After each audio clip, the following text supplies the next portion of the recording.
안녕하세요. 만나서 반갑습니다. 역사가 김영준입니다.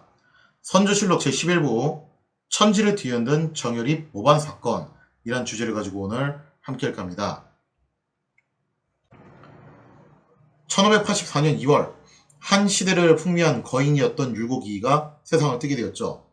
이이는 일평생 경장을 부르짖은 기업가답게 아무래도 이런 기업가들은 많은 사람들하고 충돌을 할 수밖에 없잖아요. 그래서 굉장히 많은 사람들하고 척을 지거나 충돌을 해오기도 했지만 또 이이의 진가를 알아본 사람들도 다수 있었다는 겁니다. 그래서 전 시간에 이제 그런 인물들에 대해서 설명을 했는데요. 이때 당시에 이이의 진가를 알아본 사람 중에서 누구도 있었냐면은 아주 유명한 분이죠.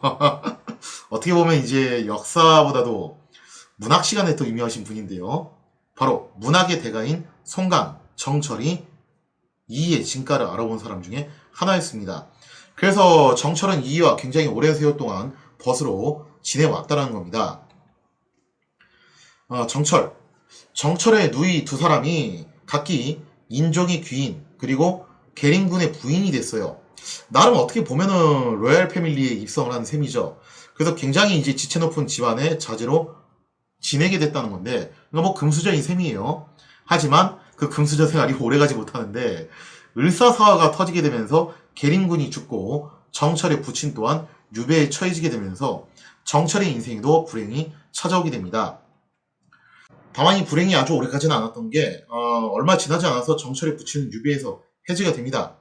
그래서 이제 정철이 나름 좀 자유롭게 운신을 할 수 있는 상황이 오게 되는데, 아무래도 아버지가 유배가 있는데 뭐 아들이 뭘 하기가 힘들잖아요.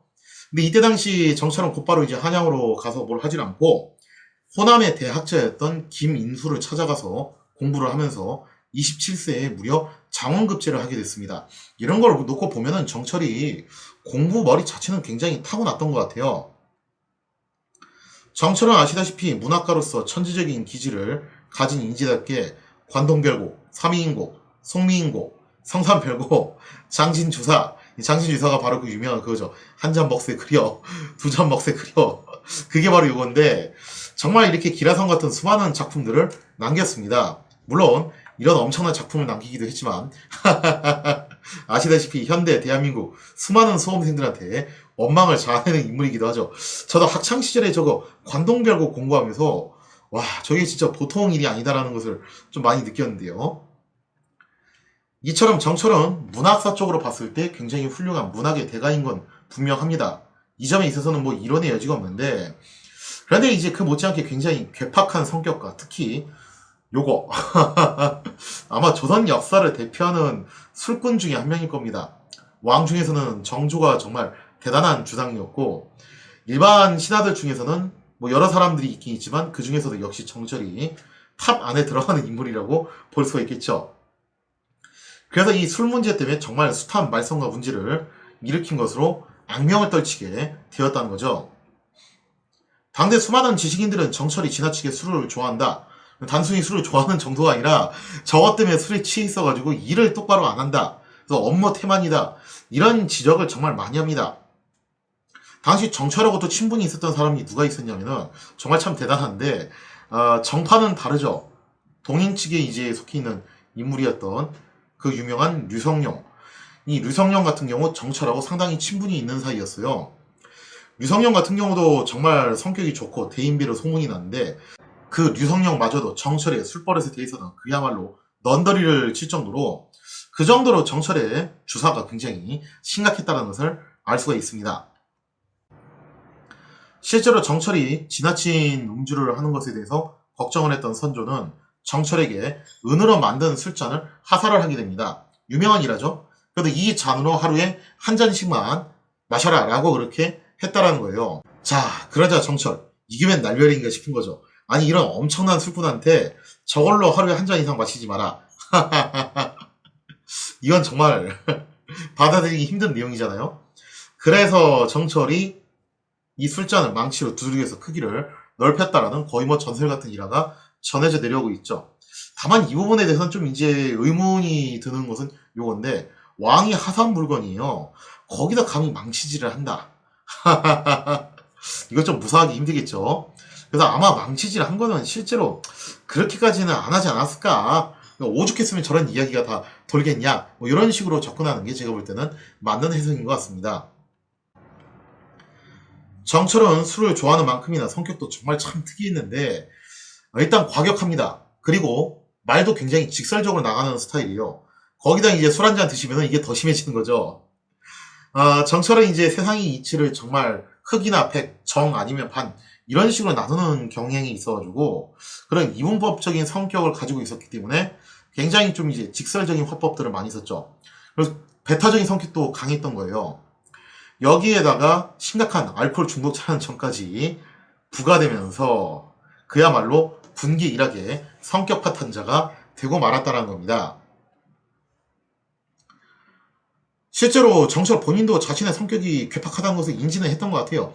그래서 이이가 세상을 떴을 때 그런 말을 했대요. 정말 내 성격 안 좋은 거 나도 알고 있는데 이이가 내 성격 받아주면서 그렇게 오랜 세월 동안 친구로 있어줬으니 정말 도대체 이 고마움을 어떻게 표현할 길이 없다. 그런 말을 했다라고 하는데 이런 걸 놓고 보면 자기 성격 특이하다는 것은 정철 본인도 알고는 있었던 것 같아요. 자, 이처럼 정철은 문학의 대가이긴 했지만 정치인, 관료로서는 정말 참 흠결이 많은 사람이었는데 여기저기서 이제 분탕질 치고 다니면서 온갖 분란을 일으키고 다니는 그야말로 소악당이었죠. 그래서 정철에 대한 평판이 그다지 썩 좋진 않아요. 제가 볼 때는 정철은 관료가 되면 안 됐고 그냥 일반 선비 유생으로 지내면서 활동을 했어야지 좀 더 좀 더 이제 대성 있을 인물인데 이 관료 체질은 아닌 것 같아요. 제가 볼 때는. 자, 근데 아무튼 정철이 이렇게 트러블 메이커로서 좀 이제 자잘한 문제들을 많이 일으키고 다녔다면은 더 큰 논란의 중심에 선 인물이 있었습니다. 이 사람도 역시 이의 지지자 중 한 명이었죠. 그 사람이 누구였냐면 바로 정열입이었습니다. 정열입은 매우 총명하고 언변이 뛰어났으며 과거에 합격한 다음에 이이와 성원의 문화를 드나들면서 학업을 정진해 나갔죠. 근데 정열입이 왜 이 문화로 들어갔냐에 대해서는 조금 이제 불순한 의도가 있는 거 아니냐라는 의혹도 있어요. 진짜로 이이를 존경해서 이이한테 공부를 배우려고 들어갔다기보다는 당시 이제 이이가 명성을 쌓아가고 있으니까 그 후광을 받아가지고 본인이 좀 더 이제 출세를 하는 데 있어서 도움을 받기 위해서 그랬던 것이 아니냐. 뭐 그런 이제 시각도 있긴 있습니다. 하지만 적어도 이 문화 밑에 있을 때만큼은 정열입은 이의 강력한 지지자 중 한 명이었는데 이런 말도 했어요. 공자하고 이이를 비교를 하면서 공자가 아주 잘 익은 감이라면 이이는 반쯤 익은 감이다. 자, 그런데 이 반쯤 익은 감인 이이가 과연 다 익지 않을 리가 있냐? 결국 언젠가는 이이가 공자를 뛰어넘을 수도 있을 것이다. 그래서 공자의 뒤를 이을 만한 성인이라고 평가를 할 정도로 이이에 대해서 그 정도로 정열입이 이이에 대해서 굉장히 추앙하는 말을 했다라는 거죠. 그런데 어느 순간부터 정열입은 신압으로 이발과 친분을 쌓더니 점차 동인의 세력에 편입이 되기 시작을 했다라는 겁니다. 그러다가 이이가 세상을 뜨자마자 정열입은 바로 기다렸다는 듯이 아예 동인으로 노선을 갈아타게 됐다는 거예요. 다만 여기서 조금 오해를 하시면 안 되는 게 뭐냐면은 그러면 정열입이 서인에 있다 동인으로 간 거냐? 그건 아니에요. 좀 더 정확하게 말하면은 그냥 이 문화에 있다가 동인으로 갔다라고 보는 게 정확한 표현입니다. 왜냐면은 이 자체가 누차 말씀드리지만 본인이 세상을 뜰 때까지 동인이냐 서인이냐를 선택하지는 않았어요. 근데 조금 이따 설명을 하겠지만 그 제자들이 대거 서인으로 들어갔기 때문에 서인의 종주가 됐을 뿐이지 그렇다면은 이이가 살아생전에 이 문화에 있었다는 것이 곧 니코르 서인이라는 것을 의미하는 것은 아니죠. 자, 아무튼 이렇게 해서 정예림이 이의 문화를 떠나가지고 동인으로 들어가게 된대요. 보통 이렇게 전향한 사람들은 새로 들어선 집단에서 자신의 입지를 강하기 위해서 기존에 속했던 집단을 더욱 강렬하게 비난하는 경향이 있습니다. 그리고 이이가 죽고 난 다음엔 슬슬 이제 이의 지자들이 서인을 구성을 하기 때문에 이 무렵쯤 되면은 이이는 슬슬 이제 서인의 대표 주자가 된다라고 볼 수 있어요. 물론 본인의 의사하고는 상관없이 그렇게 된 거긴 하죠. 자, 그래서 이제 정예립은 서인에 대해서 뭐 별다른 애착이 없잖아요, 이 사람은. 그죠? 별다른 주저 없이 서인들을 맹렬하게 비판을 했을 뿐만 아니라 심지어 선을 넘는 행동을 하나 하게 되는데 자신을 후원해주고 키워주었던 이익까지 싸잡아서 매도하는 그런 엄청난 일을 벌이게 되었다는 거죠. 비록 이이가 특정 스승에게 배우지 못해서 유력한 학파를 만들지는 못했었죠. 하지만 이이가 세상을 뜰 때쯤이 되면은 본인한테 배우는 사람들이 이제 기라성처럼 늘어서기 때문에 각계각층의 포진이 되는 거예요. 그래서 이때쯤 되면은 이이의 세력이 제법 구축이 돼 있는 그런 상황이었습니다. 그 중에서도 의주 목사 서이익은 정예립의 이런 변절 행각에 대해서 굉장히 크게 격분해서 이것을 비판하는 상소를 올렸다는 거죠. 그때 당시에는 사람들의 인식이 뭐였냐면은 군사부 일체예요.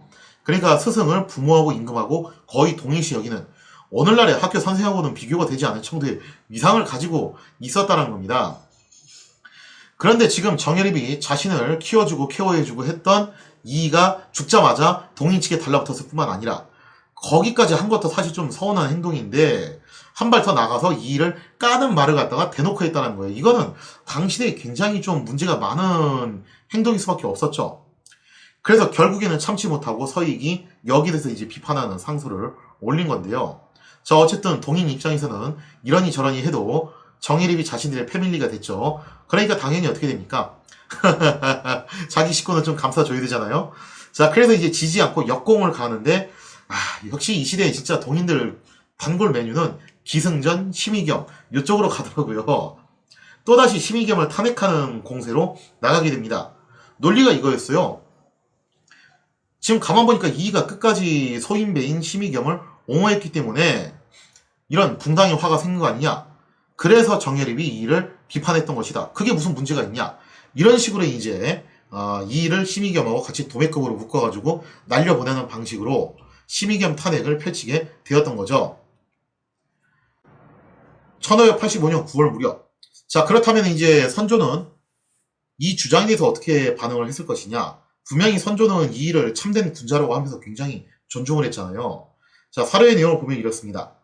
비록 이이야 성운 같은 사람으로도 혹 친척의 후정이나 혹 교제에 밀접함이라는 것으로 역시 그에게 농락당하고서도 여기서 말하는 그는 심의겸이에요. 부끄러워할 줄을 몰랐다.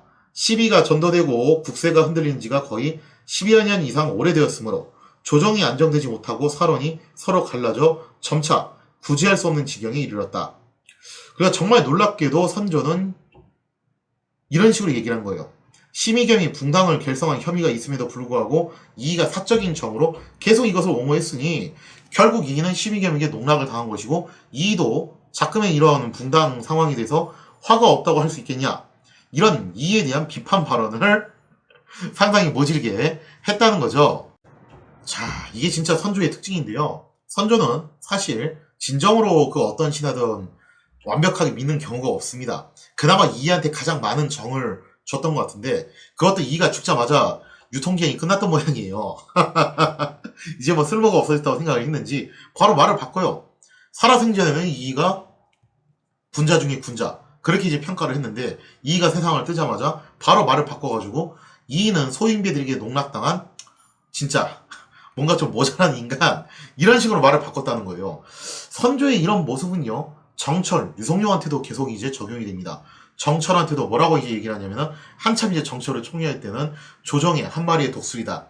근데 이제 정철이 실각당하고 난 다음에는 독사 같은 정철 이런 평가를 내리고 유성룡이 이제 한참 이제 하드캐리 하던 시절에는 유성룡이야말로 내가 가장 신임할 수 있는 신하다.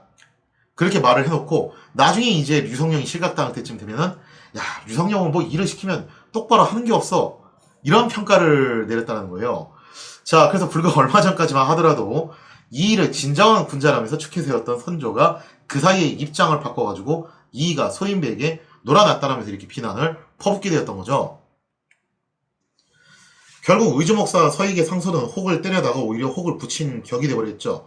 이 사건을 계기로 서익은 대거 실각을 당하게 됐으며 특히 논란의 중심에 있었던 심의겸은 실각 당한 이후에 얼마 안 있어가지고 뭐 스트레스를 받아서 그랬는지 가실때가 돼서 그랬는지 결국에는 세상을 뜨게 됩니다. 이에 대해 이의 또 다른 제자인 조헌이 그 유명한 도끼 상소를 올리면서 자신의 스승을 옹호를 하게 되죠. 우리 스승님은 그런 분이 아닙니다. 근데 여기서 이제 분위기가 슬슬 그렇게 되죠. 자꾸 제자들이 이런 식으로 지원 사격을 하는 과정에서 알게 모르게 이이가 서인의 종주가 돼버려요. 그래서 본래 살아생전에 스스로 당파를 선택한 적이 없었던 이인은 어느새 서인의 이제 대빵격이 돼버리고 말았다는 거죠. 당연히 이것은 동인 입장에서는 공공의 적이 되었다라고 볼 수 있습니다. 이처럼 조원이 도끼 상소까지 올리면서 강경한 입장을 보였지만 전력상에서 너무 열세였기 때문에 이거를 뒤집을 방법이 없었죠. 얼마 후 조원은 길주로 유배를 떠나게 됩니다. 그리고 이의 또 다른 강력한 지지자였던 박순마저 세상을 뜨게 되면서 서인 세력은 사실상 괴멸 상태에 빠지게 되었다는 거죠. 이로써 조선 조정은 온전히 동인의 천하가 되는 것이냐, 그렇게 이제 싶었는데, 야, 이거 정말 세상 참 쉽지 않습니다. 동인의 권력을 송두리째 뒤엎어버릴 대사건이 일어나게 되는데요. 때는 1589년 7월입니다. 임진왜란이 터지기 약 한 3년 전이죠. 그러니까 참 이게 불안하잖아요, 지금 상황이. 우리는 역사적 결과를 알고 있어요. 1592년에 뭐가 터지는지. 근데 그게 뭐가 터질지를 모르고서 지금 그 과정 속에서 여전히 조선 조정은 이렇게 서로 치고받고 싸우는 정치투쟁이 한창이었다는 겁니다. 자, 근데 그 중에서도 가장 메가톤 핵폭탄급의 상황이 터지게 되는데요. 1589년 7월 무렵에 황해감사 한준이 선조에게 비밀장기를 올리면서 엄청난 사안이 조선 조정을 강타하게 되었으니 이른바 정열입 모반 사건이었죠. 비록 동인이 서인을 완전히 제압하긴 했지만 정열입 또한 원체 밉상짓을 많이 해가지고 선조에게 단단히 찍혀요. 야, 아무리 그래도 그렇지 자기 스승을 저렇게 이렇게 까는 사람이 어딨어. 이런 식으로 이제 선조가 정열입을 제대로 찍은 거죠. 그래서 뭐 이제 정열입이 선조 밑에 있어봤자 자기는 뭐 더 이상 좋은 걸 보기 힘들다라고 생각을 했는지 고향인 전라도 전주로 낙향을 하게 됩니다. 그런데 고향으로 낙향한 정열입이 역모를 꾀하고 있다라는 비밀장계가, 그것도 황해감사가 좀 다소 뜬금없죠. 황해감사가 그런 비밀장계를 올리게 되면서 조선 조정은 그야말로 경랑 속으로 휘말리게 되었다는 겁니다. 자, 그러면 이거 좀 상당히 뜬금없는 건데, 낙향을 한 정열입이 정말로 모반을 일으켰을 것인가? 그리고 모반을 일으켰다면은 왜 전라감사가 아니라 뜬금없이 황해감사가 이걸 갖다가 보고를 하게 되냐? 정열입 모반의 진실은 과연 무엇인가? 거기에 대한 이야기는 다음 시간에 이어서 계속하도록 하겠습니다.